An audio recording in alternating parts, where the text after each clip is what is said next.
ہم اللہ کے علاوہ کسی کے سامنے سر نہیں جھکائیں گے، گردن کٹا دیں گے، لیکن اللہ کے علاوہ دوسروں کے سامنے سر جھکانے کے لیے تیار نہیں ہوں گے۔ علامہ اقبال نے کہا تھا، آگ ہے اولاد ابراہیم ہے نمرود ہے، آگ ہے اولاد ابراہیم ہے نمرود ہے، کیا کسی کو پھر کسی کا امتحان مقصود ہے کہ آج بھی نمرود وقت بھی، شداد بھی، فرعون حامان بھی مسلمانوں کو ختم کرنے کے لیے، ایک اللہ کی عبادت سے روکنے کے لیے ہر قسم کی ناپاک کوششیں کر رہے ہیں، لیکن اولاد ابراہیم کو ان کے مقابلے میں سینہ سپر ہو کر کے یہ بتا دینا پڑے گا کہ ہم اپنی جان کی بازی لگا دیں گے، اپنی جان لٹا دیں گے، جان کو قربان کر دیں گے، لیکن دوسروں کے سامنے اپنے ماتھے کو ٹیکنے کے لیے، دوسروں کے سامنے سر پر سجود ہونے کے لیے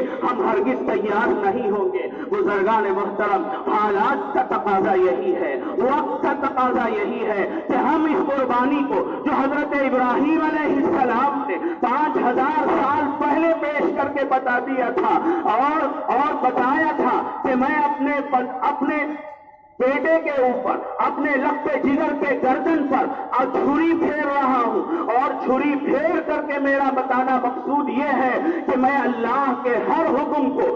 اللہ کے ہر حکم کو ماننے کے لیے تیار ہوں، کبھی اس سے سرے منہ انحراف نہیں کروں گا۔ حضرت ابراہیم نے جو مظاہرہ کیا تھا اپنے آپ کو قربان کرنے کا، اپنے قیمتی سرمایے کو لٹانے کا، اپنے لقب جگر کو اللہ کے راستے میں قربان کرنے کا جو مظاہرہ کیا تھا، اس مظاہرے کے مطابق آج بھی اسی مظاہرے کی ضرورت ہے۔